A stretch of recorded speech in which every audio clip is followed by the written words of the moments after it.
Welcome back to the Content Swap Podcast. You are joined by Parker and Aaliyah.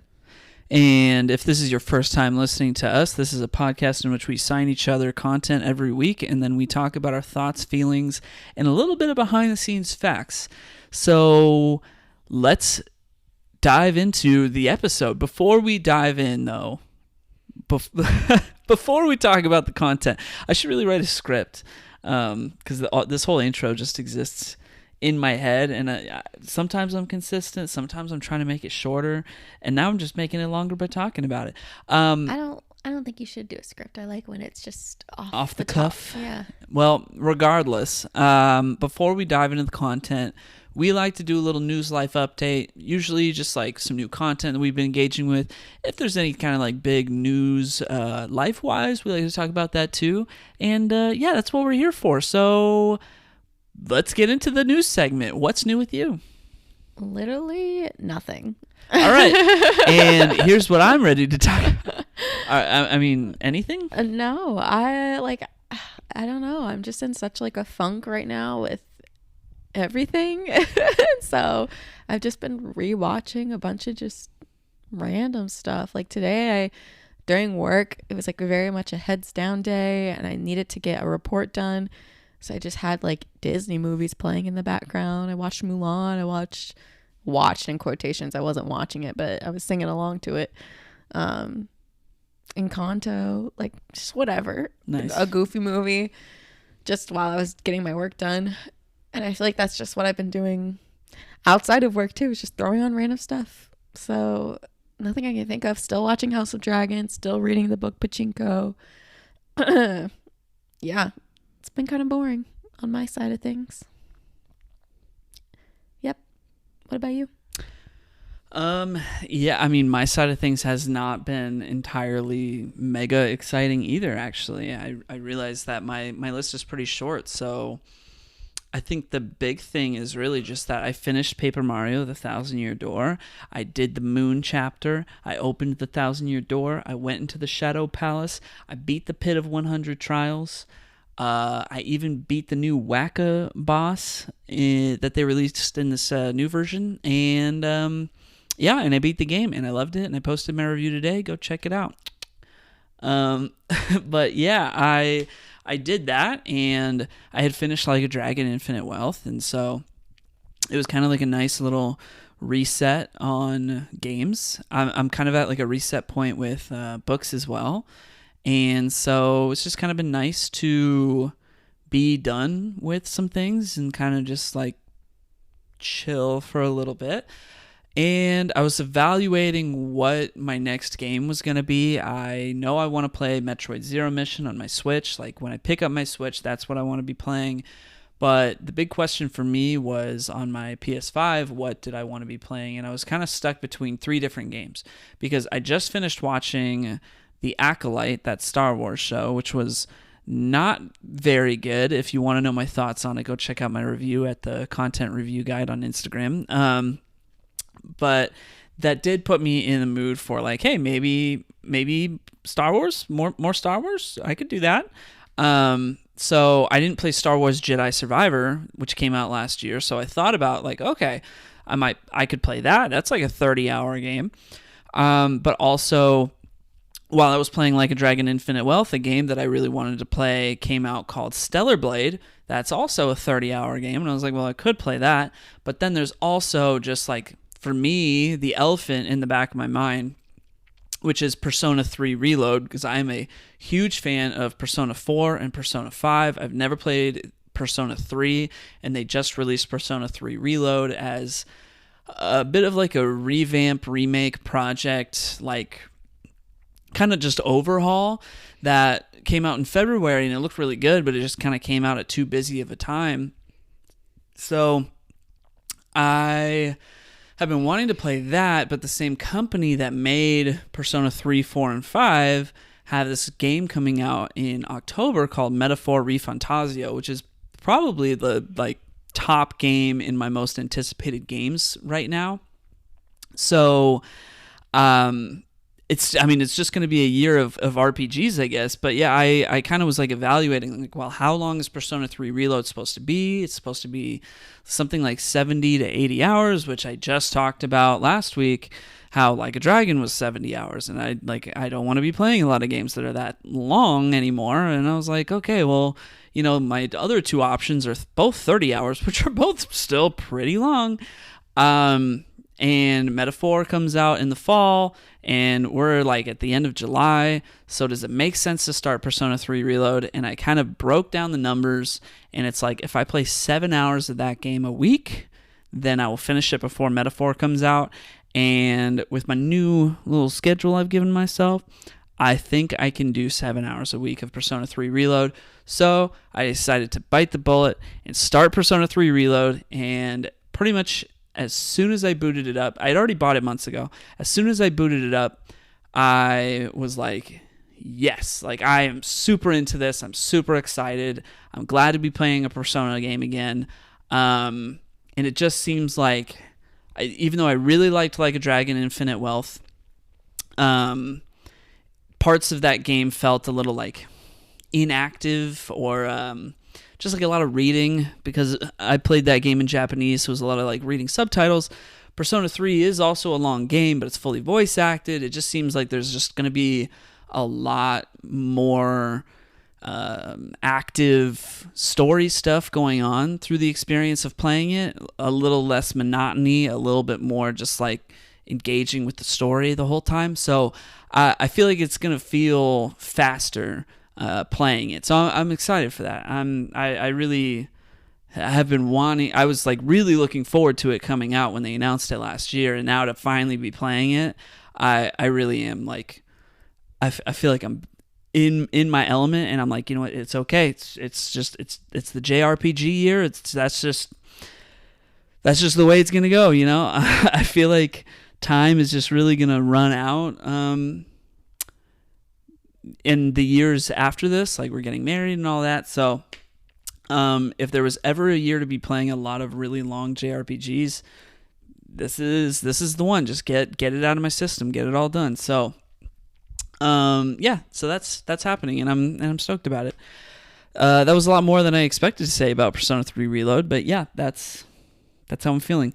In terms of shared content, we both watched 2 movies. Yes. The first one we watched was Twisters, which we saw in a theater last week. Mm-hmm. What do we want to say about that? It was great. Go see it. Cool. Yeah, we had a really good conversation about Twisters the other day, like on the couch, and I was like, man, I really wish we were recording this, because we can always bring it back up. It was like prime content. Yeah. I mean, essentially, because we were talking about what we liked and didn't like about it. I really loved the movie. You also really liked the movie, but you were saying that what were you saying? You were saying like it didn't have quotable lines like the first one did. The first one had some really quotable lines, like oh, that's Jonas. He's in it for the money, not the science. Yeah. Or when there's like a house that they have to, there's like, it's at the end of the movie in the original Twister, where there is a practical effect house, mm-hmm. notably, being thrown at them in the middle of the road, and they're like, uh-oh, and then Bill Paxton just goes, what does he say? He's like, we gotta go through. We're going like in. Yeah. Like they're like, oh no, and he's like, we're going in, and it's kind of this like, hell yeah kind of moment.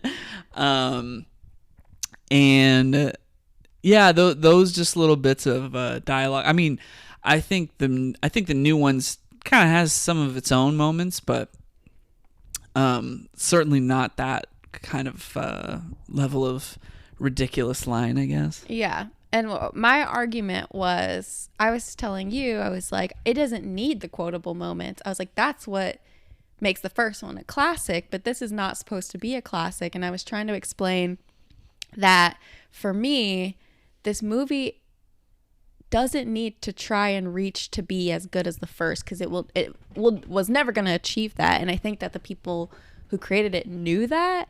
It's just meant to like kind of bring back some nostalgia, in my opinion. And so for me, this movie was absolutely perfect in did that very well.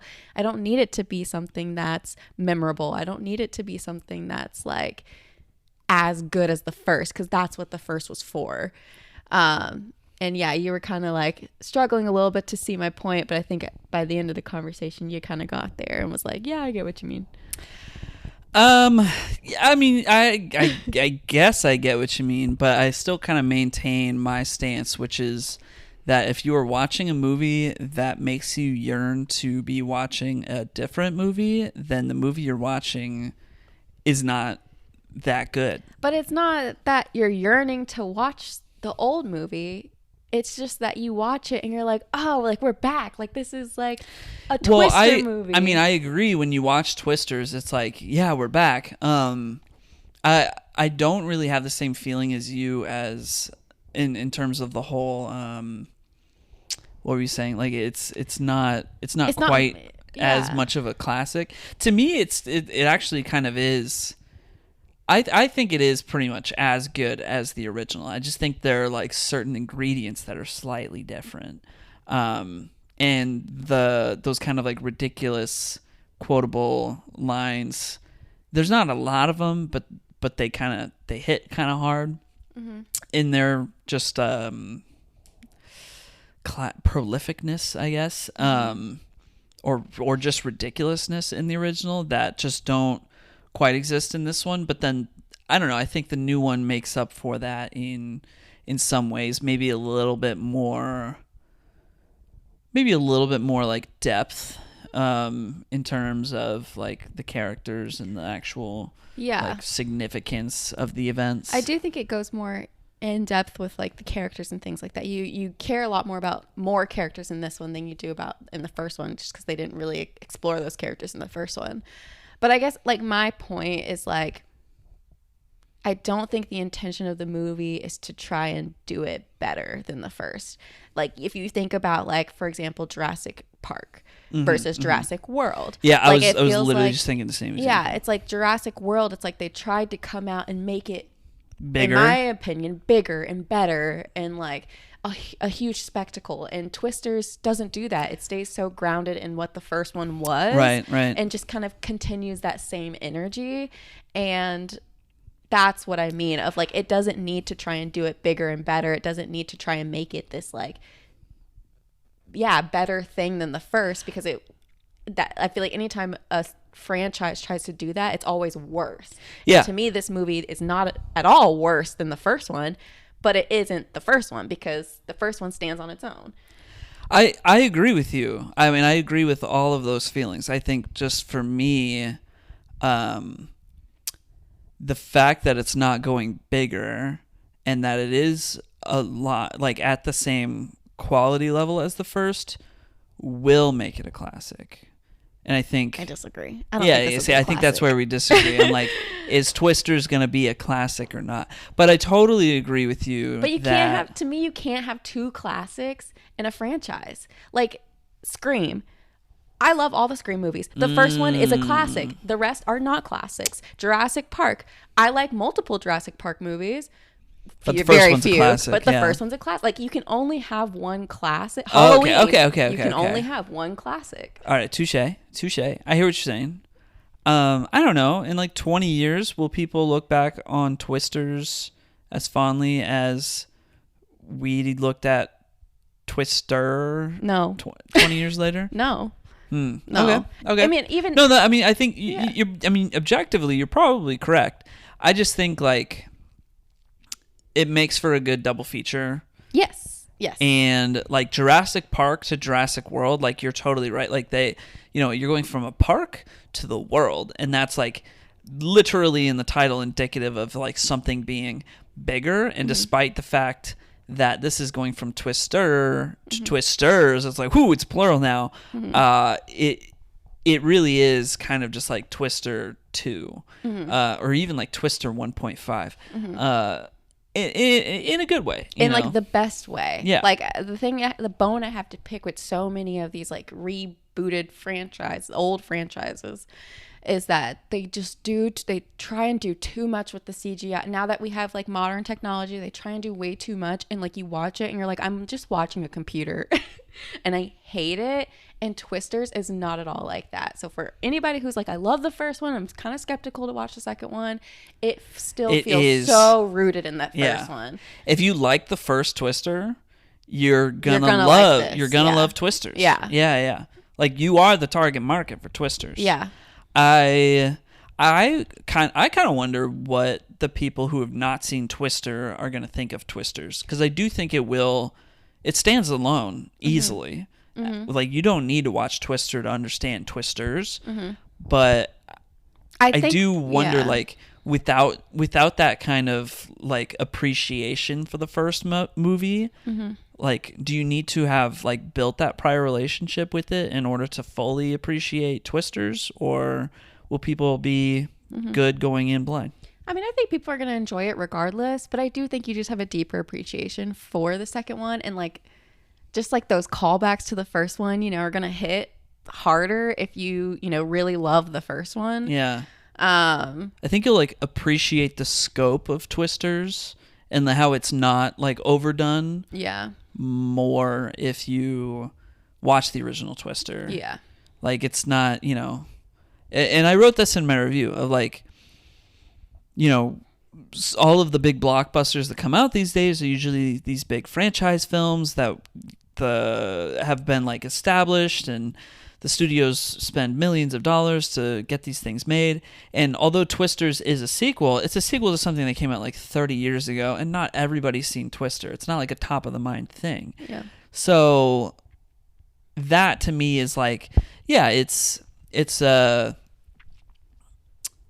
blockbuster movie that people can just like sit back and enjoy, that like the stakes of it are as small as they are, and appreciate that. Like, I think that's something that's severely lacking from the blockbusters of today, is that the stakes get so large that it almost feels like there are no stakes. And this is like, it keeps those stakes small. It's not like, oh, the world's gonna end because of a tornado. Like, no, it's as grounded as the first one was, which granted isn't like mega grounded, but it's as grounded as the original was. And the scope, despite being plural, the scope isn't so much larger that yeah, I mean, it's like, it still is like realistic, like the bigger and bigger part of the movie is like, I mean, yeah, there's probably more tornadoes because of like global warming and stuff. I don't know that they don't think they mentioned like global warming, but they're like, this is the most tornadoes we've seen in a while. And in my opinion, in my mind, I just associate with that, like, yeah, that makes sense. Global warming and things like that, like climate change, that's going to impact how many natural disasters there are.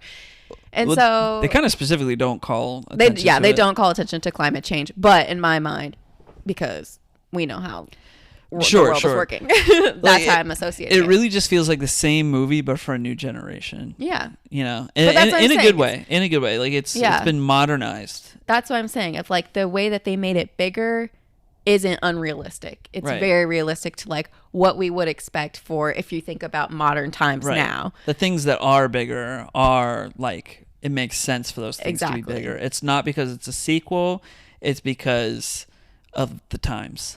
Yeah. Yeah, totally. It's more contemporary. Yeah. And the CGI is honestly phenomenal. Like, you don't look at the CGI thinking like, oh, I'm just watching CGI. No, like, it looks like the first one. It looks like the first one. I mean, the first one, there are some parts of the CGI that are like, well, but this one, it's definitely like, that looks real.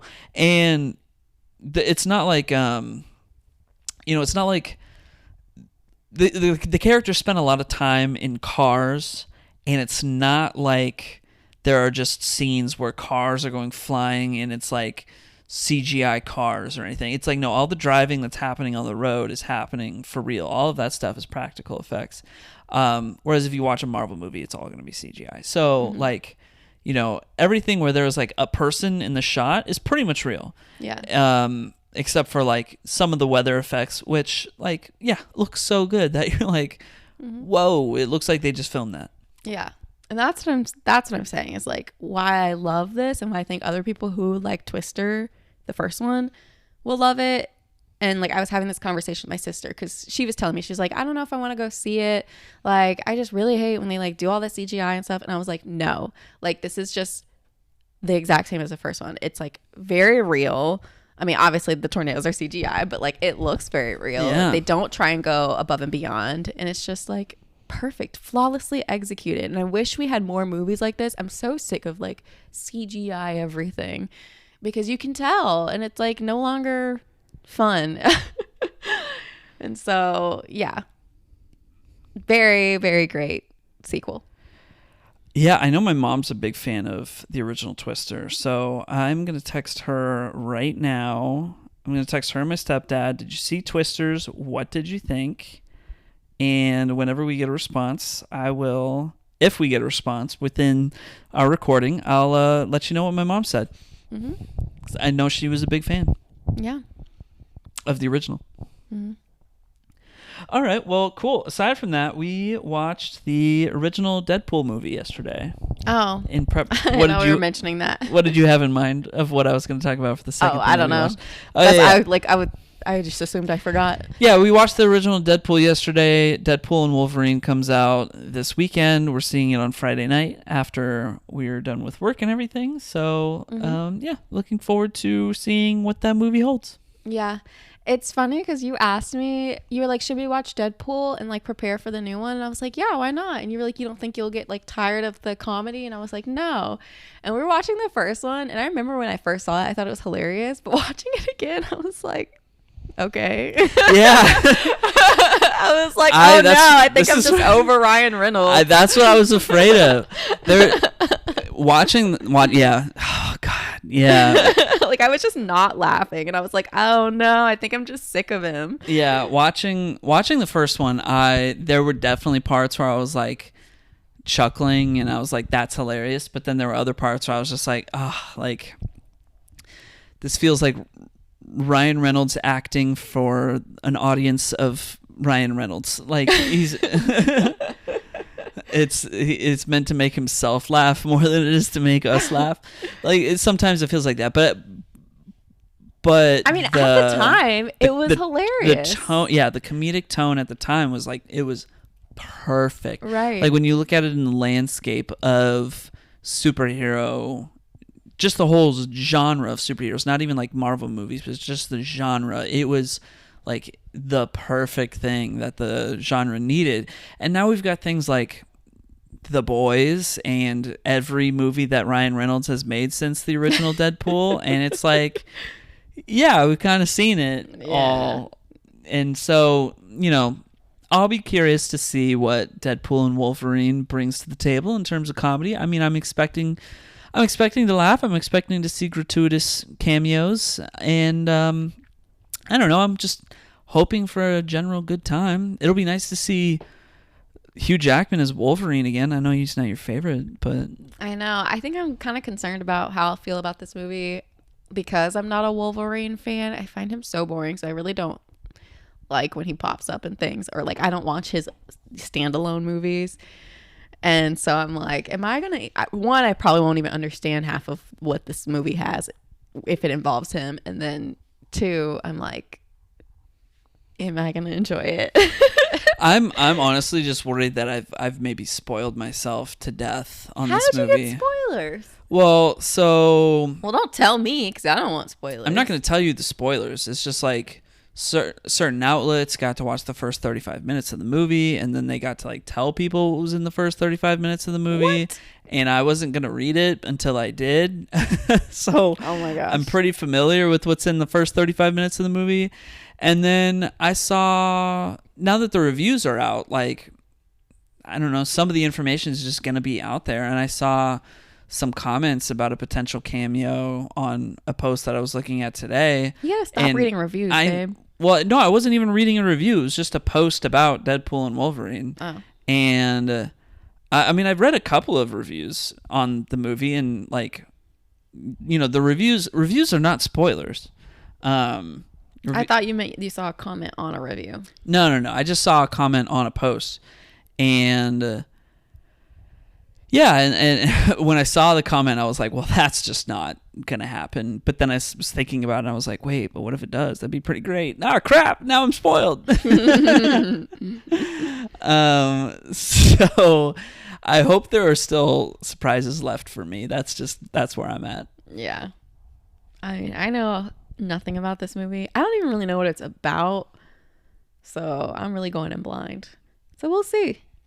But yeah, I was kind of sad when we were watching it last night because I was like, oh, this isn't as fun as I thought it would be. Yeah, this is exactly why I was like, maybe we shouldn't, because I think you're gonna get sick of it. I know. I should have known. Oh well, too late. So you want to watch Deadpool 2? No, not really. Not really. I've seen Deadpool 1 so many times. I've only seen Deadpool 2 once. I feel like I've seen Deadpool 2 more because I just like loved Zossie's character. I love Domino. And yeah, I feel like I've seen it quite a bit because of that. Well, that's fair. Well, we'll see what happens. We're seeing it Friday night. I'm gonna post a review on. Excuse me. I'm gonna post a review on Saturday. And we'll vaguely talk about our thoughts next week. Mm-hmm. Cool. Anything else? Not that I can think of. All right. Well, we finished a season of Survivor. That was pretty good. Oh yeah. Let's talk about it briefly because I feel like we've been. Let's be brief. Survivor season 28, Kagayan, Brains versus Bronze versus Beauty. It was crazy. That was such a good season. It was very good. There's a because we've been kind of watching through trying to. Because season 40 is like Winners at War, and it's like 20 people who've previously won the game before competing against each other. So we're making we've kind of started from zero on this, and we're making sure that we watch all of those seasons. And there's like a spoiler-free kind of like ranking the seasons of Survivor page that I refer to like, I don't want to watch every season because not every season is created equal. And I think it's the Purple Rock podcast website that said they'd ranked this season that we're referring to pretty high, but they said that if it's your first time watching Survivor, don't watch this season first because then you won't like appreciate all how twisty and turny it is the whole time. And like it really was like this was like a bread and butter, like such a good season of Survivor. Just every episode, every vote, you didn't know how it was going to go. Even at the beginning, you usually know how it's going to go at the beginning, but it was like every vote at the beginning was just not the vote that you expected. I don't know if it actually felt that way while they were playing the game or if the edit was just really good. I feel like it had to be that way when they were playing the game because it seemed like they all just changed they kept changing their mind last minute. Every single person, every time it was time for tribal council, you go in and they're like, I'm voting this way, and then like in the midst of the conversation that happens, suddenly they switch. And so then when they read the votes, it's like everybody's just like taken aback. They're like, what the heck happened? I thought we were doing this. I thought we were doing that. Blah, blah, blah. And like, that's how you feel as a viewer. You're like, I thought they were going to do this. So I feel like that's just how that game went. Yeah. There was just tension the whole time and just people doing things that were like, whoa. And then just some really likable people. Yeah, it was great. It was great. It's definitely a top 5 season easily. 'Cause there's some good seasons. So once we're through all of it, then I'll have to give like an official ranking of all the ones that we watched. But it's definitely my top 5. Yeah, that was a really good one. Yeah. All right. Shall we move on? Yep. So today's first piece of content is what you assigned me. We are specifically, because we went and saw the movie MaXXXine a few weeks ago, and it deals partially with the Night Stalker serial killer, who was active in the state of California in the mid-'80s. You decided to assign me a docuseries that's on Netflix, specifically covering the Night Stalker murders.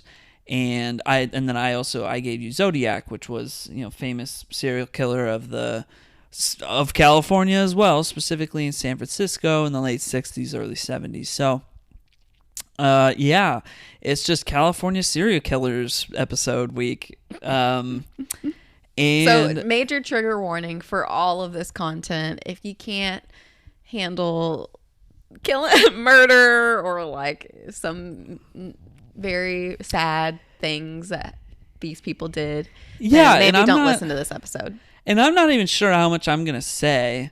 Yeah. I'm not sure how much there is to say. Yeah. Because I don't know if I'm necessarily going to get into the details. I probably wouldn't get into the details. Yeah, I don't think I'm going to get into the details. I think I'm going to speak to the quality of the docuseries and like the elements that it was comprised of that made it like a good telling of something. But I definitely think you know, like it's a double-edged sword, just like true crime docuseries, documentaries, anything, because on the one hand, it's like somebody did something awful, and then on the other hand, you're like listening to it, you're hearing about it, you're getting educated on what happened, but it's also like learning about it is considered just inherently, because it's on Netflix, like a form of entertainment. Yeah, and super weird. That is, that's a weird thing, and I always feel weird about that. But I mean, very well made docuseries, and the things that the Night Stalker got up to were really just like things I don't even want to talk about, just things that. I mean, he had victims of every flavor with every kind of possible thing that you could do to somebody. So, like, and I'm not really interested in kind of talking about this from a perspective of like, I don't know, increasing the notoriety or like uplifting the like public glorifying? not to glorify. I was gonna say uplifting the public awareness on this, but like I'm not interested in glorifying it in any way. It's a really dark thing, and I think what I really liked about the docuseries that I perhaps haven't seen in other docuseries is that most of the storytelling was coming from the detectives who were in charge of the case. And, you know, this is a case that they took on like 35 years ago.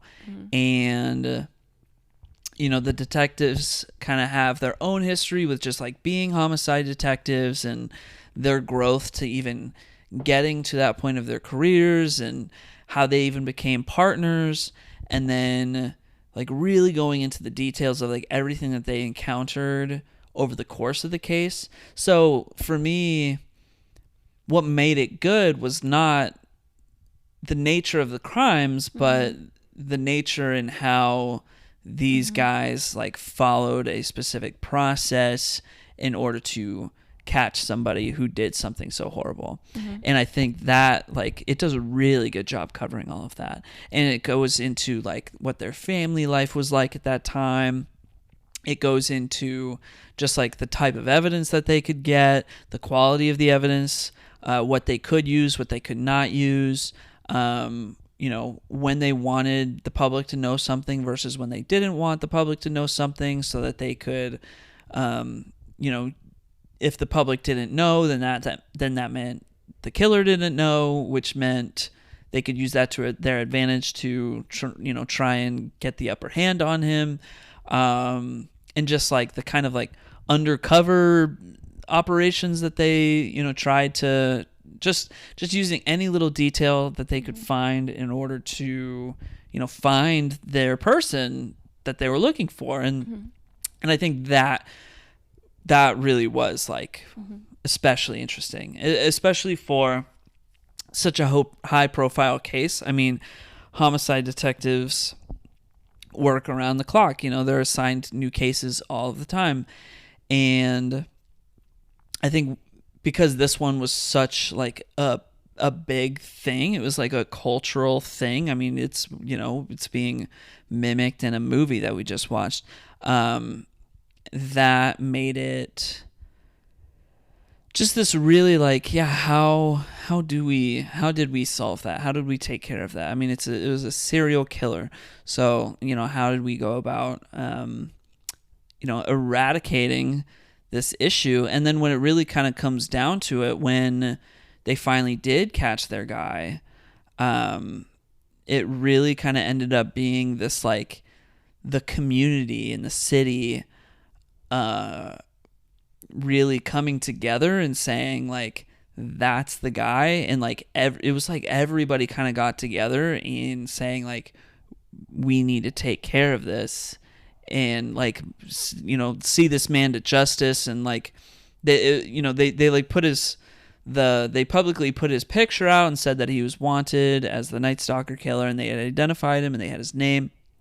And like that day, it was like, you know, he couldn't go anywhere without people like recognizing him, and he like got into a few fights with people who were like, that's the guy. And then yeah, it eventually kind of came down to some people basically holding him and waiting for the police to come and grab him. And people just got really invested and like even like followed them all the way to the police station. I mean, some people wanted to like mess him up too. I think that was maybe kind of like the most heartwarming part of the whole thing. It was really kind of feeling like the community could sleep easy knowing that this guy who did terrible things was going to be seeing justice. Granted, it did get a little scary with like, yeah, once he was in court, there were people who were like looking up to him and stuff. And that's the kind of stuff that really freaks me out and I'd really rather not talk about. But yeah, I mean, overall, very well made docuseries. I don't even think I said the name of the docuseries. It was the Night Stalker, like the Hunt for a Serial Killer. Yeah. On Netflix. Can I add to everything you just said? Yeah, please. I've been talking. I think another like really fantastic aspect about this docuseries, and you've already kind of like the kind of culmination of, well, you have the detective story, which is like fantastic. You have like at the end, you know, the community really comes together. But I think another really strong piece of this is throughout the docuseries, you're hearing from victims of the Night Stalker who survived. You're hearing from family members of those who didn't survive. And I think, I don't watch a lot of true crime, so I don't know if this is like kind of typical for those kind of stories. But I feel like oftentimes with really any crime, when someone has done something horrible, you don't often learn about the victims in depth, and you don't really get to hear their story of who they were. And a lot of times it's so focused on like the horrific thing that's happened and that person who committed that crime, that you might get like, you know, names and stuff of victims, but you don't really get to like know how it impacted them and their family members, in my opinion. And I think this docuseries like really highlights that, so that once you get to the point where, you know, people know who it is now and they can catch him, it makes even more sense why the community would rally to like come together and stop it. Because you're like, look at all these people who their families were impacted or like they were impacted, and like then you kind of follow them during the trial. How were they feeling when they came to like testify or whatever? And I think I think they just like did it in a very like, it was done very well, in my opinion. And yeah, I'm glad they got to like share their piece. Yeah. And talk about their loved ones. Yeah, there was there was a woman that was she was a victim, and she shared her story, and it was very nice to know that like despite what happened to her, that she, you know, she sounded like she came out at the end of just, you know, life being like okay. Mm-hmm. I'm sure it took time. Oh, for sure. And I mean, they're like family members that they interviewed of victims, and I mean, it really did seem like a lot of those family members still hadn't quite finished their grieving process, even though it had been, you know, over 35 years. Which is really rough to hear. But for those, especially that one woman I mentioned, for to see her like despite it all, she was able to still have a what seemed like a normal life, which is the best that you could hope for somebody to have after going through such an experience. Yeah. Well, those are all my thoughts. Got you. You got any so facts about since it's a docuseries, I don't have facts about the movie because the movie is a fact. So if you're curious to know about it, you can just four episode the docuseries is a fact. So if you're curious about it, you could just watch the docuseries. But I was just like curious to know because like, a lot of serial killings and stuff happened, in the 70s and 80s, and like at a time where like DNA wasn't as sophisticated as it is now, if it even existed, like being able to like collect DNA samples and things like that. So it was like the most modern society had ever been with the least amount of like forensic technology. Right. Like they were just like trying to match fingerprints like visually and like going based off a shoe print and things like that. So I was like, back in the day, it made sense that serial killings were like a bit more salient versus like today's times where it's probably a lot harder to get away with it because of like all the technology we have now. So I was just curious to like learn more about like the history of serial killings and like the scope of it. So, but before I get into that, I do want to say the FBI actually has a lot of resources on serial murders, and they have a published report on like basically everything an investigator needs to know about serial killers. So it has like the definition, which has like changed over time, and there's really no standard definition, especially in terms of like number of murders to be qualified as a serial killer. That varies a lot, or has varied a lot. They have information about like motivations, types of serial murders, and then like best practices for solving serial murders, and a lot more. So if that's of interest to you, I didn't read it in depth, but I just thought it was like an interesting thing. I kind of skimmed through it. Then yeah, you can find that on like the FBI's website. Also, they probably like flagged my phone because I was like Googling facts about serial murders. Oh, I have no doubt that my phone has been flagged recently. I know, they're probably like, what is up with them? So Radford University and the Florida Gulf Coast University has a database that has a wealth of data on serial killers and serial murders across just like decades. And so what I found is that the US leads the world in terms of the amount of documented serial killers, which like doesn't surprise me. But I'm wondering, okay, it says like the amount of documented. I'm like, okay, like what plays into that? Is it just like easier to document or like easier to, I don't know. Is it like, do we have like technology that allows us to like figure it out more than maybe other places do, like to figure out documenting? No, to figure like to solve, because there's obviously like you can have murders that aren't documented because they weren't solved. Like you didn't find out about murders, Whoa.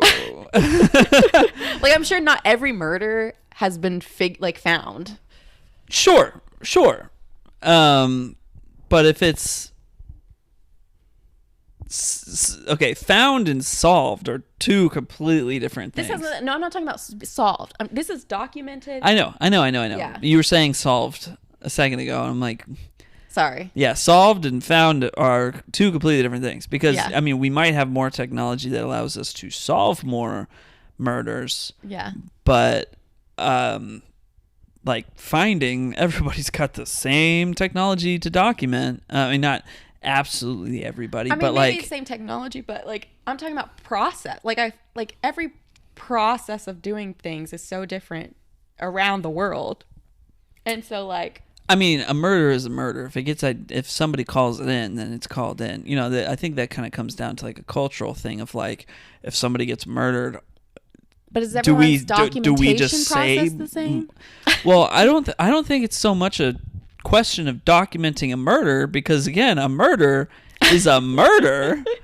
But I think perhaps maybe I'm talking tracking this information. Like we have this database, right, of tracking this information. How are other places tracking their information? What I was gonna say was we might have better tracking that allows us to identify that this is a series of serial murders versus individual murders. I think regardless, you know, any modern society probably has a means for tracking just murder in general. Right. Granted, I think like if you go to America or Great Britain or Japan or wherever else, I don't think any of those are better at like the San Francisco Police Department communicating with the LA Police Department about the murders that are happening. I don't think they're probably very good at communicating that. I mean, even in the documentary, it was like they had to kind of figure that out. Like, I don't think they've gotten a whole lot better at communicating that these days. But I think like, yeah, perhaps we're just maybe more accustomed to having serial killers, in which we're better at identifying like what string of murders might all end up being related versus another country. But again, that kind of comes down to just like, are there serial killers or not? I don't know. I don't know. Are there famous serial killers in other countries? None that I know of fictional serial killers from movies in other countries, but not real ones. Sorry, maybe I misspoke the first time I said it. But yeah, I think we were on the same page in that. I meant like the tracking of things and like the way that we document and the process that we go about, like you said, like determining, is it just a single murder? Like, how do you know that they're related and things like that? Like, maybe that's different across different places. And so, yeah. Gotcha. But anyways, the U.S. leads the rest of the world in documented serial killers with... I would also just not be surprised if we had more serial killers, is really what I'm trying to say. I agreed. How many documented serial killers do you think the U.S. has? Documented serial killers. As of 2020. Documented serial killers. Mm-hmm. Oh, gosh. 50. Is that like way too low? It's way too low. 2,000. Higher. Oh, that's not good. 7,200. Okay, now that's too much. Okay. 3,613 as of 2020 serial killers. God, that's not England is second. How many serial killers as of 2020 do you think they have that are documented? Well, they've got a smaller landmass, but they've also been around for a longer amount of time. They did have Jack the Ripper, and he might have inspired a few people over the years. So I'm going to go with 2,100. 176. No! We have a lot. Okay, so I think that in and of itself is just proof. We just have more of this going on. Tracking or no tracking. That's absolutely insane. Wow. Absolutely insane. Very scary. Don't go outside. Literally. That's like, I don't like that. Yeah. Very scary. So really the last fact that I have is that murders by serial killers in the U.S. was at its highest between 1970 and 1990, which, like I said, makes sense given technology and things like that. Yeah. So yeah, I do have a question. At least the Zodiac killer sent them puzzles, you know? I have thoughts on We'll talk about that. We'll talk about that later. I have lots of thoughts. We're not huge true crime people. No. But I did have a question of, is there a true crime story or even like a cult? I don't know if cult stories get lumped in with true crime. I don't know. Okay. But is there a true crime or cult story that you find interesting? And they don't have to involve murder per se. The Zodiac Killer. I think the Zodiac Killer is very interesting. And we will talk about it in a second. Yeah. But not particularly. I mean, I have not watched a lot of true crime documentaries. Mm-hmm. I watched this one. We watched that American Nightmare one that kind of freaked me out. That's go check that one out on Netflix. It came out recently, I think this year. Yeah, and then like I watched Don't F with Cats. That one was pretty wild. I have always been too scared to watch that, so I haven't watched it. I mean, I don't think that one's like any more scary than this one was. Yeah. I mean the amount of victims are starkly different. Yeah. Yeah, Don't F with Cats might have been a little bit more like creepy just because there was more just documentation.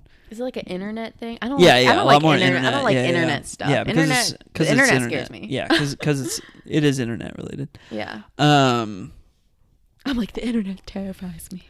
Yeah, but like the guy from Don't F with Cats, like, you know, you're not at risk of being killed by him versus the Night Stalker is very much more like, yeah, your chances of being murdered were unfortunately high, you know. Yeah. So yeah, I don't know. I mean, like, yeah, just as not much of a true crime person, I think the Zodiac Killer is like super fascinating because, like I said, like, he sent puzzles, and that's just, and you said like from 1970 to 1990, that's when like there was the most serial killings, and the Zodiac Killer was literally at the beginning of that. Yeah. I'm not trying to glorify the Zodiac Killer either. Killing is wrong. Do not kill people, please. Just don't even hurt people. That would be great. But like the fact that this guy was out here sending ciphers to the newspaper is just like so wild, and just like nobody else has done that. I really feel like I'm sounding like nobody's done it better. But no. Like, yeah, I know. But like that is just like inherently, like, in many ways it's like scary. Yeah. Incredibly scary, and also fascinating at the same time. Whereas I feel like all other true crime stories are just fully scary and not fascinating. Like, you just rather not be curious about what the heck. Whereas the Zodiac Killer, it feels like there's something just, I don't know, from like a psychological profile point of view that is like very fascinating, very curious, like what has to go on in a person's mind for there to be like both things. Yeah. Like, it feels like a real life Batman villain, and that's like weird as hell. You know what I find fascinating? Doesn't have to do with murder at all. I find like, and I think this is why I like cult. Like I much would rather watch. You like learning about cults. You're not saying you like cults. No, I don't like cults.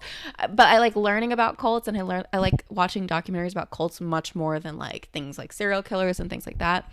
But I think am fascinated by people who are able to like persuade people to believe in whatever they are wanting them to believe. So like think like cult leaders. Yeah, like cult leaders, or like I think con artists do this, where they're able to get people to buy into whatever they are trying to accomplish. And that's why you like the movie Focus with Will Smith and Robbie. Like I think about like, I mean, I don't think this is a great documentary, but like something like the Tinder swindler. Like I'm sitting there and I'm like, why would women give that was them, a good one. Yeah, I'm like, why would women give him all this money? Like I don't understand it. And I think that's, at least nobody died in that one. well, that's what I'm saying. It doesn't have to deal with like death. I much am interested in like, how does someone get people to follow them or like to go along with their shenanigans when it seems so clear to me, like as an outsider, of like, this person's conning the heck out of these people, you know? Yeah. That fascinates me. As somebody who has had the experience of being in a toxic relationship, and you really hope nobody ever has to go through it, but as somebody who has been there before, Yeah, I can totally see how these people kind of end up in these situations mm-hmm. of just like buying or believing whatever, even if it's like ridiculous. If you are just like enamored with that person or just like fully bought into the things that they say. But there's a difference between what you might experience in that kind of relationship versus like what these people, like they're like, you know, giving $40,000 opening credit cards. That's just stupid. Or and like this guy is saying, my enemies are trying to get me. I need you to send me $60,000. Yeah, shouts out to the Tinder swindler. Go watch that. That's like, a good one. That's extreme. And so I'm like, how do they still go along with it? Like how, like what is keeping them like kind of letting it slide? Yeah. It's just trust. I mean, you go through your whole life feeling like you can trust people. I mean, you meet people that you just, when you know you don't like somebody, it's clear why you should not like them. Yeah. But then in the case of these things, it's like somebody who's manipulating you into thinking you that they're one of the good guys, like there's somebody who's on your side and that you should trust them, and then they're telling you this crazy mess, and you're like, well, you know, I am a support for this person, so I should believe them, even though it might sound far-fetched. It's not improbable. So like, you know, you just end up believing it. I mean, I get it, but I don't. You don't like that is a person you should not like. Yeah. But those blatant signs of like, hey, I should not like this person are not there. And that's scary. Yeah. But that's what is interesting to me more so than like people just doing really, really messed up stuff for the sake of doing it. That's a little too much. But I did think this docuseries was a really good one. Well, do you have any other facts on serial killings or I don't. True crime or whatever? Nope. That's it. So, well, now would be a great time to let's segue into talking about the Zodiac killer. Specifically, the movie Zodiac. The movie Zodiac. This movie came out in 2007, and this follows a true story about a serial killer who self-identifies as Zodiac. And Zodiac kept sending details about murders that he's committed to different San Francisco like news publishers. And when he would send these letters, he would request that they publish these letters, or else he would commit more crimes. And among those letters were different puzzles for the people to figure out in order to identify different messages. And this movie follows like a main publisher. I forget what the like news place was called, but it follows the San Francisco Chronicle. Yeah, so it follows San Francisco Chronicle, but in particular, Quanticle. I know, Quanticle. In particular, we really follow a cartoonist played by Jake Gyllenhaal, and he's obsessed with figuring out who Zodiac is, and so he kind of like conducts his own investigation at the same time that the detectives, one of which is played by Mark Ruffalo, is also trying to solve the crime.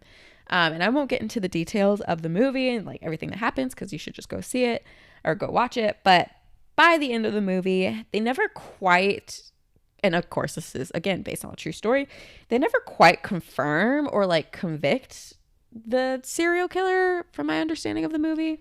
Well, somebody got convicted, gotcha. But we don't know if it was actually him or not. Got you. Okay. So yeah, so they did convict. They had strong suspicions it was a particular guy, but yeah, they weren't quite sure if it was him or if it wasn't. Yeah. And that guy got convicted for other reasons. Right. That's right. And so yeah, so that's kind of how the movie culminates. And then Jake Gyllenhaal writes a book, publishes a book about it, with all the things that he's kind of collected in his own investigation. So, okay, this might be problematic to think about because this is based on a true story. Yeah. All I'm saying is I was really excited to watch this movie because I've heard so much about it and how great it was. It's a David Fincher movie. Yeah. I'm gonna say it wasn't as kind of captivating or entertaining as I thought it would. That's so problematic. Why would you say that? Like I liked it. It's, first of all, it's a very, very long movie. Oh my gosh, it was so long. Yeah, it was like 240. Yeah, maybe. almost 3 hours. I liked it, but I imagined it being more eerie or more like exciting than it was, and I really kind of found I'm glad you said that. Yeah, I really kind of found myself like because I didn't know anything about the true story. I didn't know. I've heard of the Zodiac killer, but I didn't know who he was or like what made him the Zodiac killer, like what was his thing. And yes, the puzzles are an interesting piece, but I found him to be very just very annoying. Like, this is a person who, I mean, good, really, he's killing people. Well, obviously. But this is a person who really wants attention. And that just makes it even worse for me. Like you compare it to the Night Stalker, and it's like, that's somebody who just like psychologically was just like wild. Like Richard Ramirez was doing some wild things. And Zodiac Killer feels so different in that it was like, I don't even know how to describe it. I guess the psychology of it feels different. Self-serving? Yeah, it felt like I don't know, it just felt different. It felt like just wanting attention, like just wanting people, like, look at me, like, listen to me. Like, and I don't know. It was just so, I mean, obviously it's off-putting. I mean, it's a serial killer. Yeah. But I was just like, I wish there wasn't a movie dedicated to this person, because then we're still giving them what they want. Like, we're still giving them exactly what they were looking for, which is like praise in a sense. Well, so I'm glad you said that, because I don't think this movie praises the Zodiac Killer at all.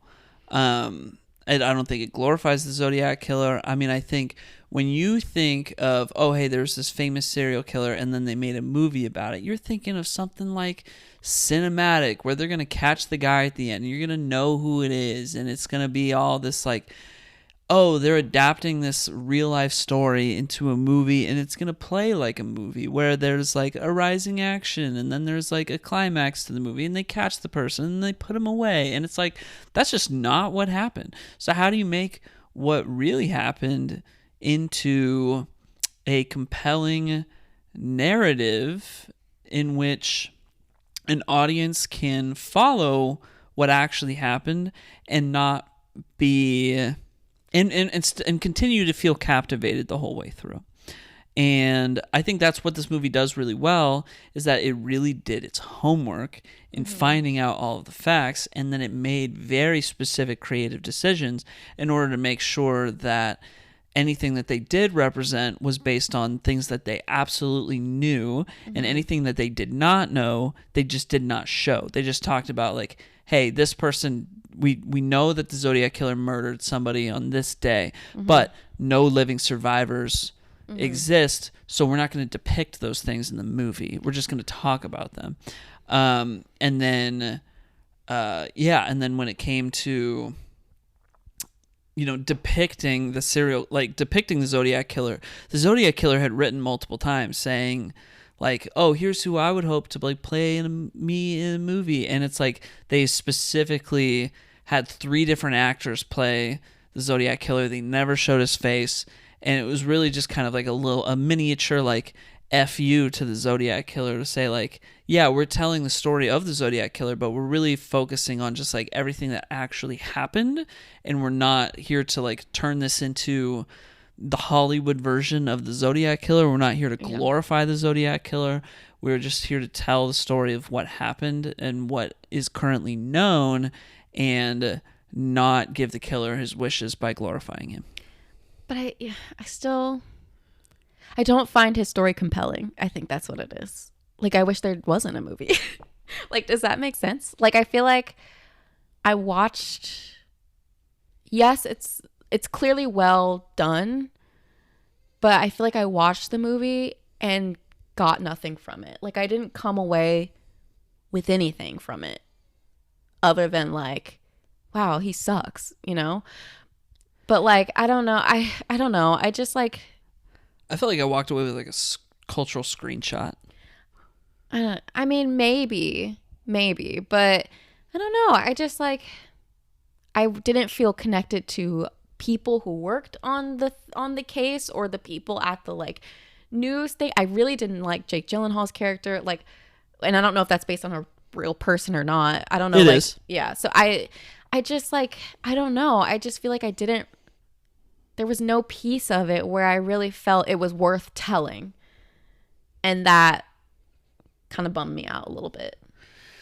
So like for me, I don't know. I felt like I was watching like a really good documentary. I mean, it's something that's based on a true story, but it's like, it's so rooted in what actually happened. I mean, I think the most fictionalized thing is just the fact that Robert Downey Jr.'s character, who is like an editor for the San Francisco Chronicle, and Jake Gyllenhaal's character, who is a cartoonist for the Chronicle, they have scenes in which they have dialogue with each other in this movie. And in real life, it was like those two didn't really know each other very well. So like their relationship is pretty much like the only thing that's fictionalized in this movie. I don't know. I feel like watching this movie, it really does kind of provide like the best version of telling the story of the Zodiac killer and everything that happened. And I think what makes it compelling is the fact that like, well, one, yeah, the guy was like seeking attention. He was sending ciphers and puzzles and things to the news, but also the fact that like he killed multiple people in an area in which I grew up in, and we never, we don't even know if we even caught the guy. So like in the case of the Night Stalker, it's like, yeah, thank God, at least we know who the guy was and we caught him. And in the case of Zodiac, it's like, we don't know if we caught him. I think that's what makes it worse for me, is that we don't know if we caught him. And so like, let's say we didn't catch him and he has this movie now that's out about him. He could have gone to the theaters and be like, haha, like they were like, put out a movie about me, I'm so great, you know? It's just like, but then they did these things to make it like I said, like he wanted the attention. He wanted people to he wanted people to, you know, he wanted like some big name actor to portray him, and they, I mean, just because you don't but even if you, just because you don't cast the actor that he wanted, he still has a whole movie about him with some fantastic actors. All right. You know, like you're still playing into it, in my opinion. All right. You know? I mean, I know. Like, I might say, in a biopic about me, I want Zendaya to play me. And let's say they come out with a movie and Beyonce's playing me. I'm not going to sit here and be like, well, it's not Zendaya, so, like, that sucks. I'm going to be like, shoot, they still made it, and it's Beyonce. You know? Yeah. Yeah. I don't know. Yeah. I think because I hear what you're saying. Yeah, I think because we don't know if we caught him, that's what's making this even ickier for me. And I'm like, if it had that resolution of like, we did it, we got him, then maybe I'd feel a little bit different. I mean, to me, the like making this movie is the equivalent of writing a book about it. I mean, like people wrote books about it. And like, do we have issue with that? I mean, I don't like to read true crime books. Okay. Fair enough. But like, if somebody's gonna write a book about the Zodiac killer, then you best believe somebody's gonna write a movie about it. Yeah. And if they're gonna write a movie about it, I think this was the best possible approach that you could take to making that movie. I think in other hands, this movie would have glorified the Zodiac killer in much more icky ways. And I mean, they spent 18 months doing their research on the Zodiac murders before they even started filming the movie. They interviewed witnesses, family members, suspects, retired and active investigators, and the only 2 surviving victims, as well as the mayors of San Francisco and Vallejo. So, like, they did their homework so well that the case was literally reopened after the movie came out. I mean, it's not the only reason I feel the way that I feel is specifically because of Zodiac's motives for things. Yeah. Is very much attention seeking. And that's why I feel strongly about this. Like, there's all kinds of true crime stories, and people write books and do movies or whatever, or docuseries or whatever. And it's like, okay, fine, whatever.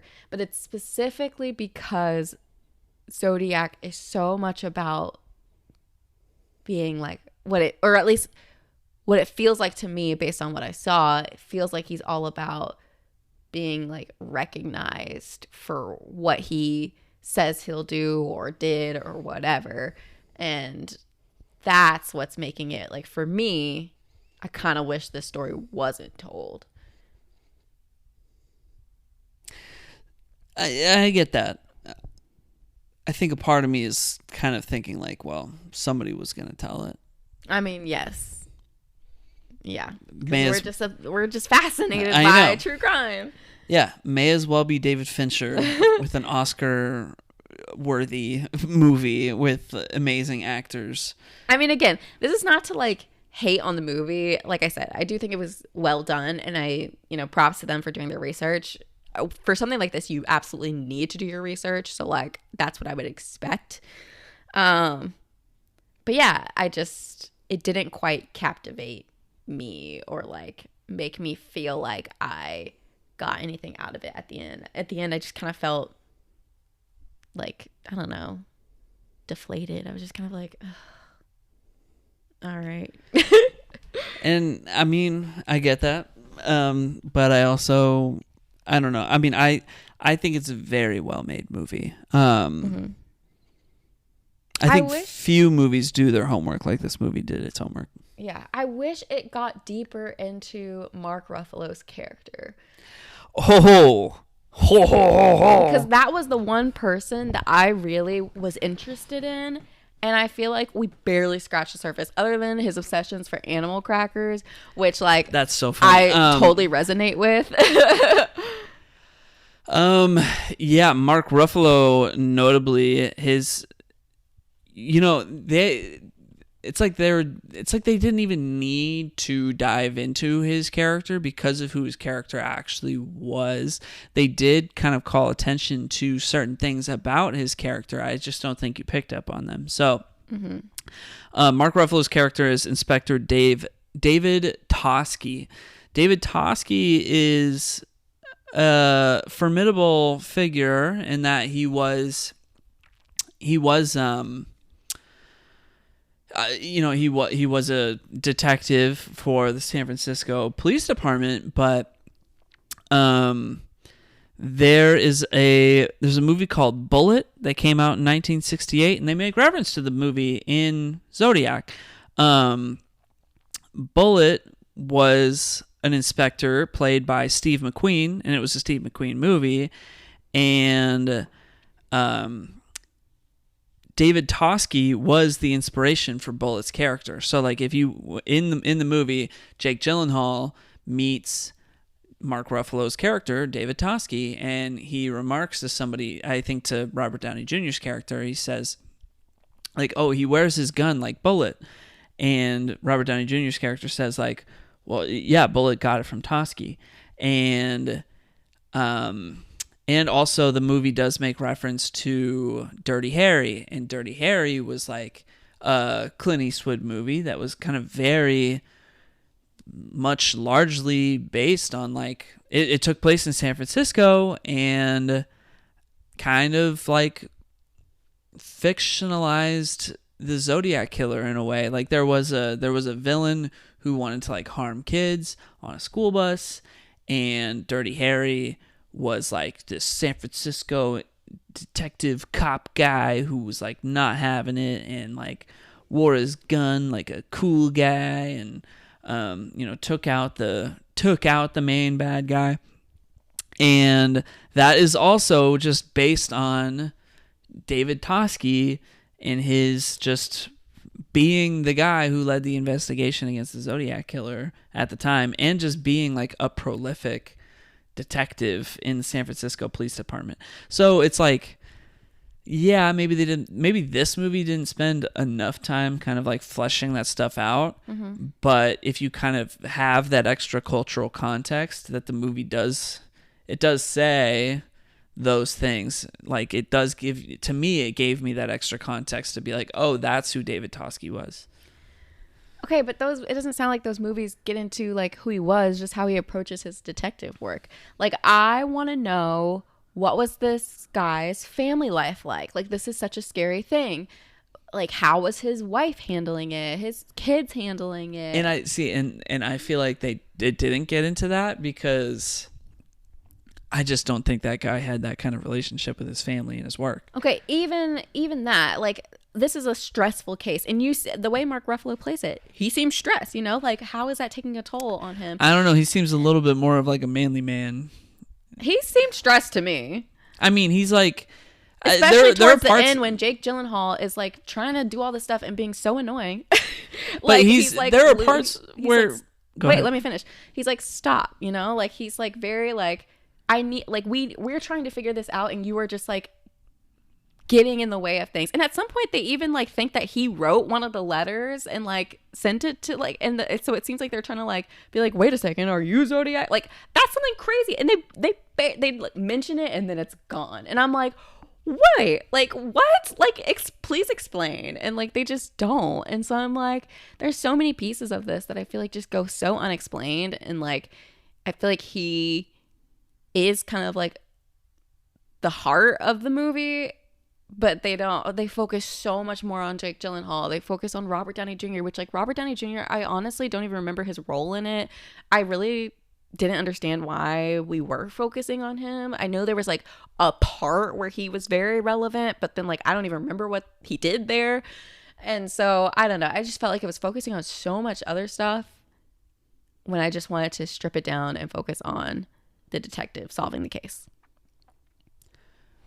Yeah, I think that's fair. Yeah, I don't know. I just don't think that David Toschi was that kind of guy. I mean, I just think like when you watch the movie, years go by, and you said like Mark Ruffalo's character would be like, oh, we're trying to solve this, or like Jake Gyllenhaal would get in his face about like, what if the Zodiac killer did this, and Mark Ruffalo's character would be like, we're trying to solve this. Don't like.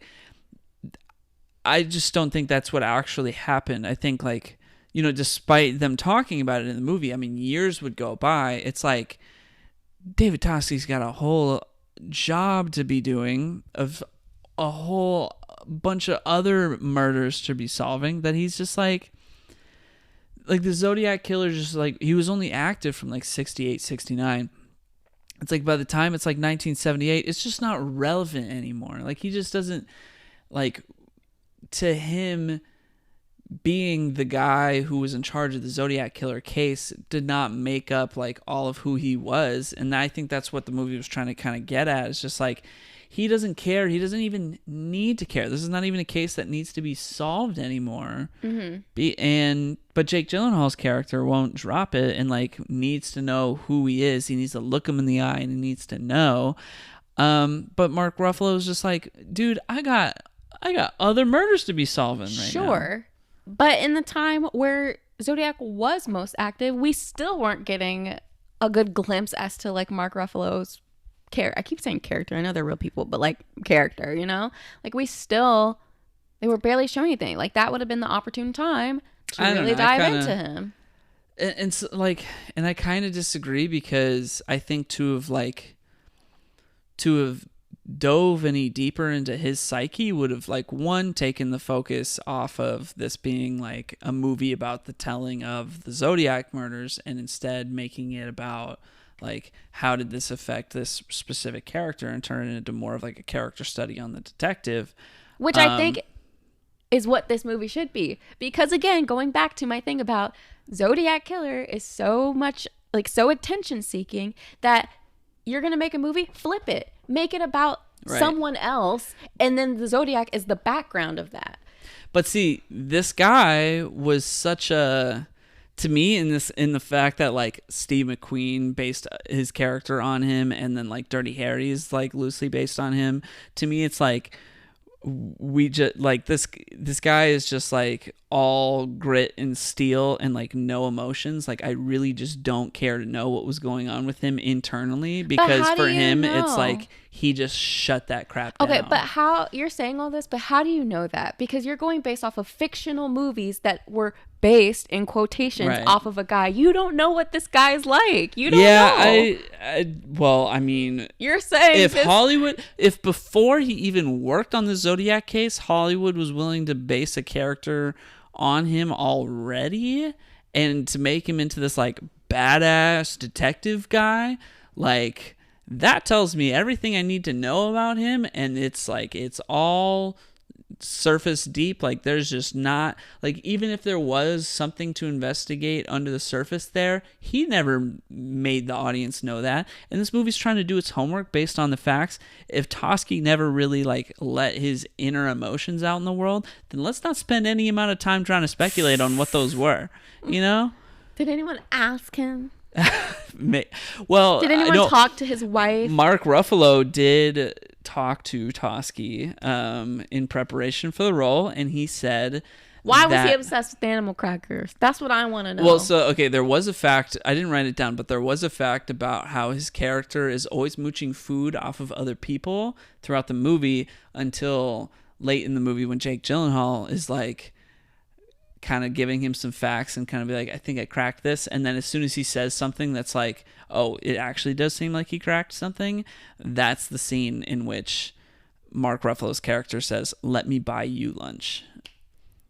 So it's like the one time in the movie he's not mooching off of somebody else, and instead he's saying, let me give food to you. But that doesn't answer my question as to why does he love animal crackers so much. Well, I really just think that's supposed to be kind of like symbolic of like, he just can't be bothered. He's just trying to eat. But did he himself say, I think I should be asking for animal crackers? I don't know. See, I don't know. There's so much we don't know about this man. I don't know. But I do know that Mark Ruffalo did like meet with David Toschi and was just impressed in how, when asking him about the cases and the different murders, that he could recall every single tiny detail from every single case. And I really just think that that's who that guy was. I don't think he let his emotions come into it. And frankly, I don't care to know, because I just don't think that would make for an interesting story to learn about the inner emotions of this guy who never cared to show him, you know? I mean, maybe he didn't show him in the moment, but upon reflection, years later, you know, he might be ready to tell his side of the story. Well, he's passed away since then, so again, for a movie that's doing all of its homework, if it's just not out there, it's not in the movie. Well, it's a movie. They could have added it in there regardless. Nope. Like I said, they only depicted the murders in which there was a real life victim or some kind of witness to, like, everything that they had was based on what was in the police reports. How many like murders did Zodiac actually commit? Because it didn't seem like he did much. Like he committed much. And there was a lot of like in the movie they were like, oh, he's like making stuff up. Like he's not actually doing some of this stuff. So like, what was the actual scope of what he did? claimed to have murdered 37 people, according to this Google search, but it says that he murdered 5 known victims. Got you. Yeah. There you go. I mean, not to be like, he didn't even murder that many people. That's not what I'm trying to say. That's a lot of people. 5 is no small number. Yeah. But, yeah, I was a little fuzzy on it from the movie. I think that's why it's a particularly interesting case, is because it's like, you know, when there is a serial killer, how do we know exactly which ones they're responsible for? And especially at this specific period in history, there just wasn't a way to know. And here we have somebody who's saying, and they want the attention, but they're saying like, oh yeah, I killed 37 people. And it's like, well, we can only reasonably link them to 5 of them. And that in and of itself, just the very concept, not that this specifically pertains to the Zodiac killer, but just the very concept of like, we just did not have the forensic evidence technology that we have today to know the full extent of somebody's crimes back then. Yeah. I mean, I highly recommend reading through that FBI document I was talking about, because like, for it to be considered a serial murder, like there's very specific criteria of like, you know, how everything links. Like, it's like the victims have to be unrelated, but like at the same time, there has to be like defining qualities of each murder that makes it able to link to one person, or like, I don't know, there's all this like specific ways for you to like be able to say, okay, this is a serial murder that's happening. And that's interesting. Whew. Well, any other thoughts, feelings? No, I kind of imagined, I thought in my, you know, based on hearing people like rave about this movie, I thought it was kind of going to be like 7. Well, it's the same director. Oh, really? Yeah. Because I think 7 is a fantastic movie. It's also fictional. It is fictional. And that's the difference. Yeah. But I thought I thought it would give the same very eerie vibes as 7. And it didn't. No. It's just same subject matter, but just a completely different kind of movie with a completely different type of approach. Same director, but I mean, you know, David Fincher didn't need to make the fictionalized version of the Zodiac killer. He already made 7, which is like the 7 Deadly Sins killer, which is like totally fiction, and it could be whatever they wanted it to be. This is him doing a serial killer movie, but with all of the homework done, and, you know, all of the doing proper justice to that story that, you know, one would hope in depicting something like this. Well, I've already spouted out a lot of facts, but I'll just kind of go over a couple of quick leftovers here. There was a code that was considered the hardest code to crack, known as Code 340, that was not solved until December 5th, 2020, after 51 years of fame as one of the most difficult ciphers that the Zodiac ever created. And I read the message, and I'm not going to repeat it here just because, you know, again, I'm not trying to glorify anything that this guy had to say. But despite being cracked like 51 years later, it's like he wasn't even saying a whole lot. So that's what I mean. It's just like he's such a punk. He's the worst. Yeah. Of interest, I mean, they do. So, like we mentioned at the beginning of this segment, that they did have a prime suspect. This guy Arthur Lee Allen. And, you know, once he was convicted for something else, Jake Gyllenhaal's character he had been receiving a lot of like phone calls of just somebody like heavy breathing. And once Arthur Lee Allen was convicted, he stopped getting phone calls, which makes it indicative that like, hey, maybe it was Arthur Lee Allen. And I feel like, at least from how the movie depicted it, it feels like Arthur Lee Allen probably was the I Zodiac mean, killer. Everything lines up very perfectly. Yeah. But the Vallejo operator who took the very first Zodiac call, her name was Nancy Slover. They contacted her to help provide some voice direction by picking out an audio recording of different unidentified actors reading specific lines. They wanted her to kind of pick out the one that she felt was the most like accurate to what she heard from the Zodiac killer. And the most accurate one that she picked out ended up being the reading by John Carroll Lynch, who actually played Arthur Lee Allen in the movie. So like he was already playing the guy in the movie. It just so happened to be that like his line reading recording she found to be the most accurate to what the Zodiac killer actually sounded like. That's unfortunate. I mean, it's scary. Very unfortunate. Yeah. I mean, it's fortunate for the movie makers, but unfortunate for the actor. I mean, I'd be like, oh he's already playing the suspected exactly. person. Just to add to it, I'm already playing him, and now they say I sound just like him. Okay, well, John Carroll Lynch was not the Zodiac killer. Ted Cruz was the Zodiac killer. I'm just kidding. I missed that joke.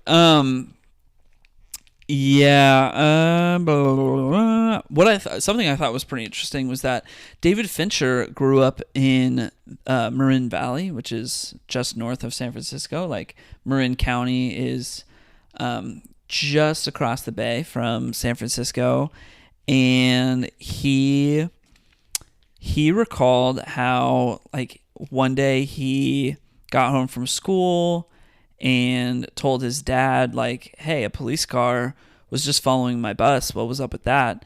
And his dad just, like, straight up told him, like, oh, yeah, like, there's a serial killer who killed 4 or 5 people, calls himself the Zodiac, who threatened to take a high-powered rifle and shoot out the tires of a school bus and then, like, murder the children as they came off the bus.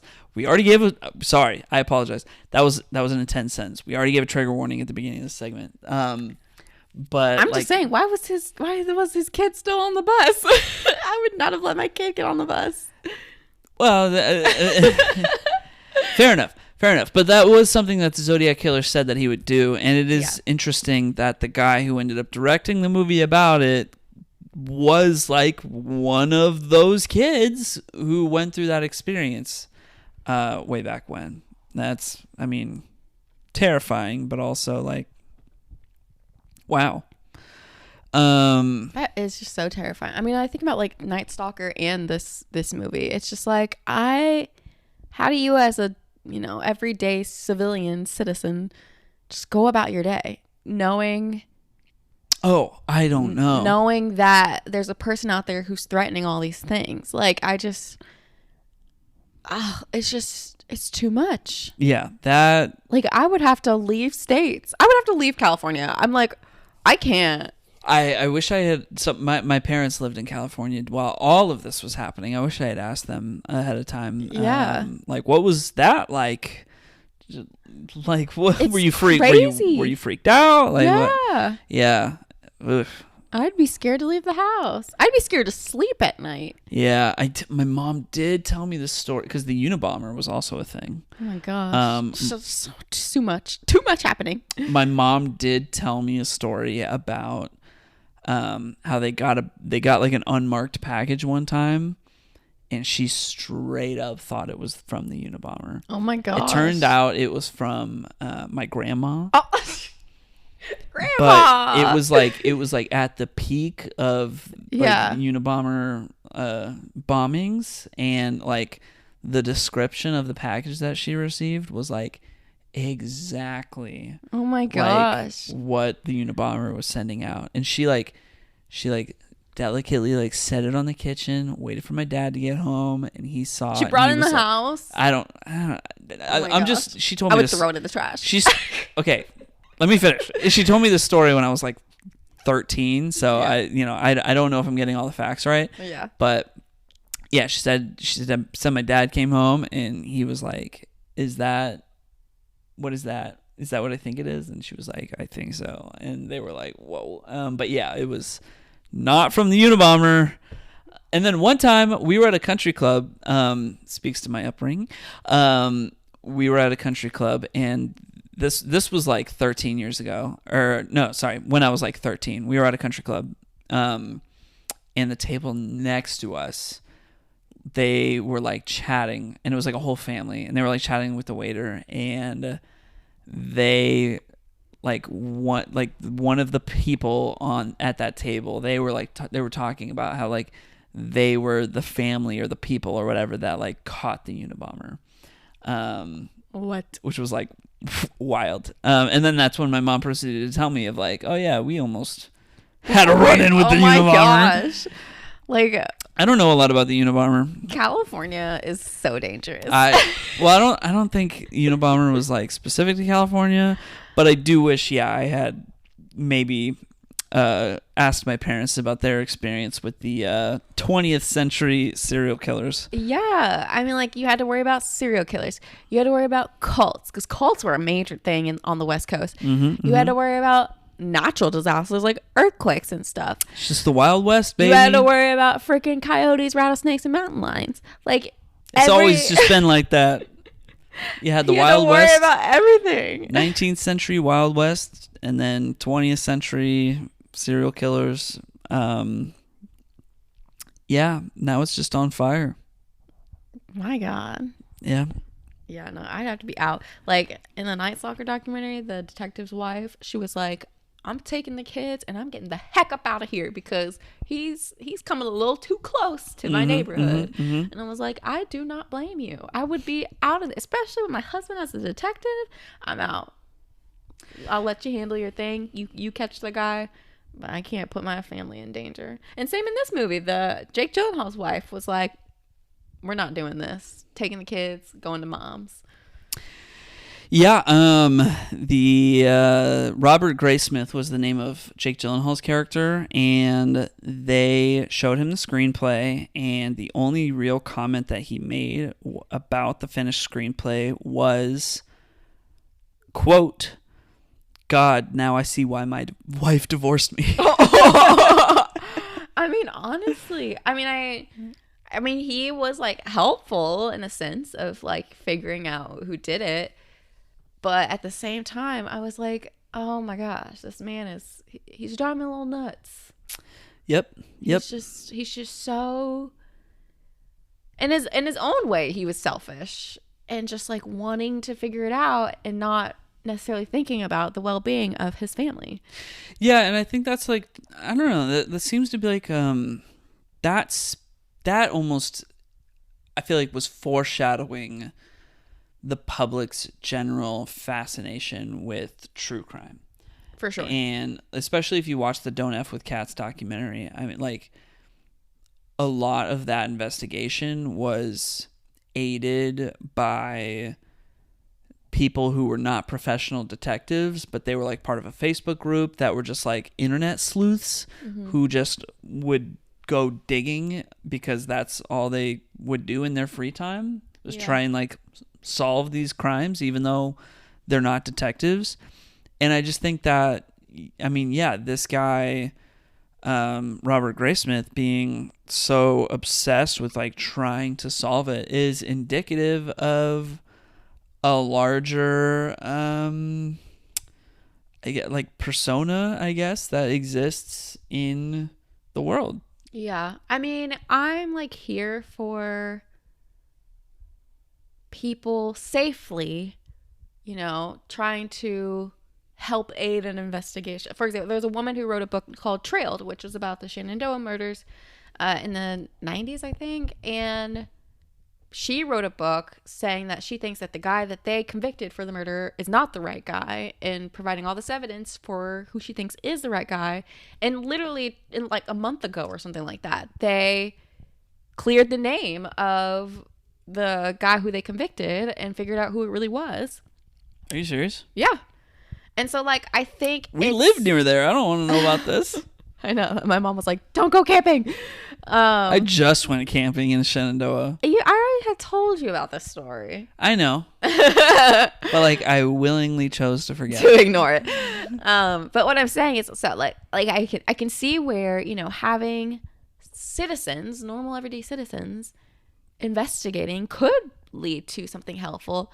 But I also like where I'm not behind it is, one, if you're like disregarding the safety of other people around you, if you have family and things like that, and you're not thinking about the safety of that, or you're jeopardizing your own safety for it.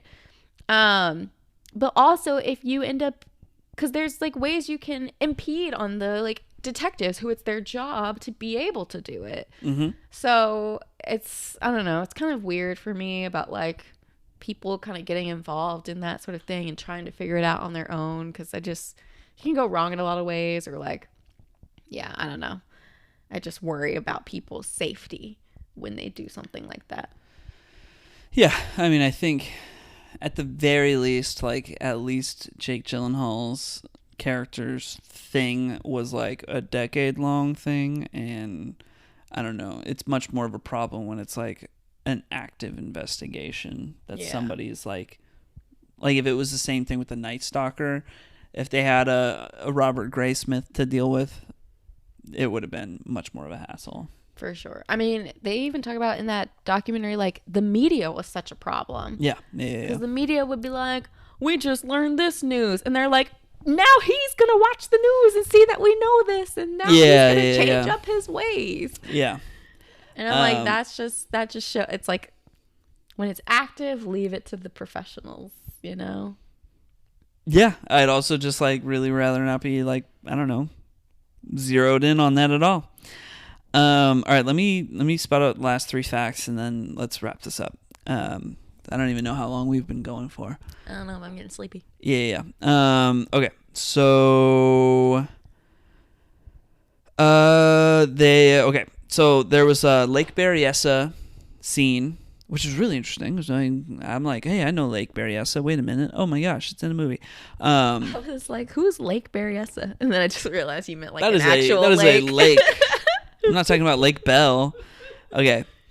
They had to helicopter in some trees to Lake Berryessa because there were trees at the crime scene. Like when there was a murder that took place at Lake Berryessa from the Zodiac killer, there was just like not trees at Lake Berryessa, and they were like, well, you know, in the story there are trees, so they helicoptered in trees and they planted them because they wanted it to just look like the murder site as much as possible. Oh my gosh. Which seems like an unnecessary amount of money to spend in the budget, but the shoot for this movie was 110 days, which is like less than 4 months, which seems really fast. 5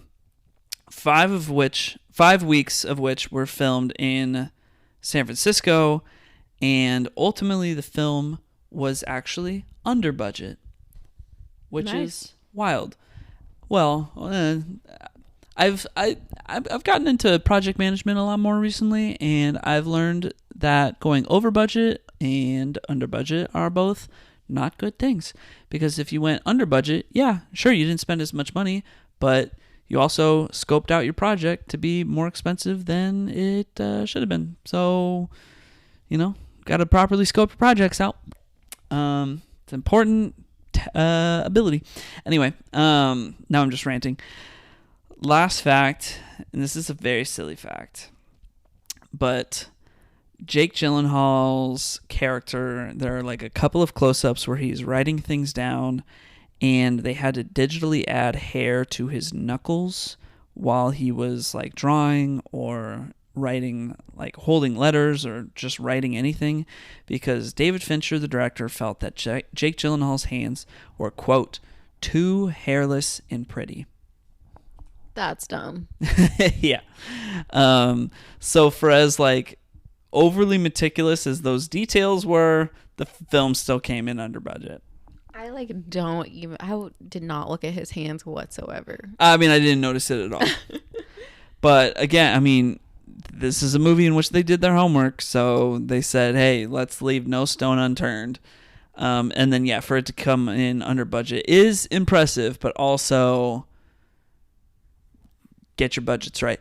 All right. Ready to move on? Yep. All right. So thank you for joining us for episode 99. Next week, or whenever we actually record, is the next episode is going to be episode 100, which we've been like so stoked about. Like, oh my gosh, it's going to be like 100th episode of Content Swap. We finally made it. It took some work for us to get from like 90 to 100, but we kept pushing the ball, and now we're going to hit 100. So I've already talked at length last week about the kind of movie that I wanted to give you for episode 100. It's just like, it's a true classic. It's the middle of summer. It just feels like the perfect time. So I'll just say it right now. I'm gonna give you Rear Window directed by Alfred Hitchcock, starring Jimmy Stewart. Nice.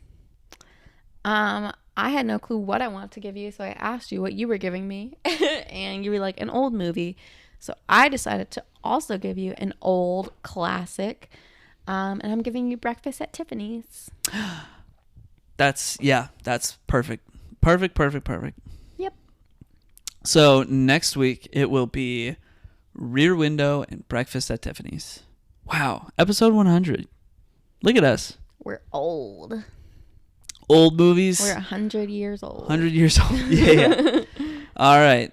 We hope you enjoyed this week's episode of the Content Swap Podcast. It's a little late. It's almost 10 o'clock. I don't even know how long we've been recording for, but I know we talked a lot more than we expected to.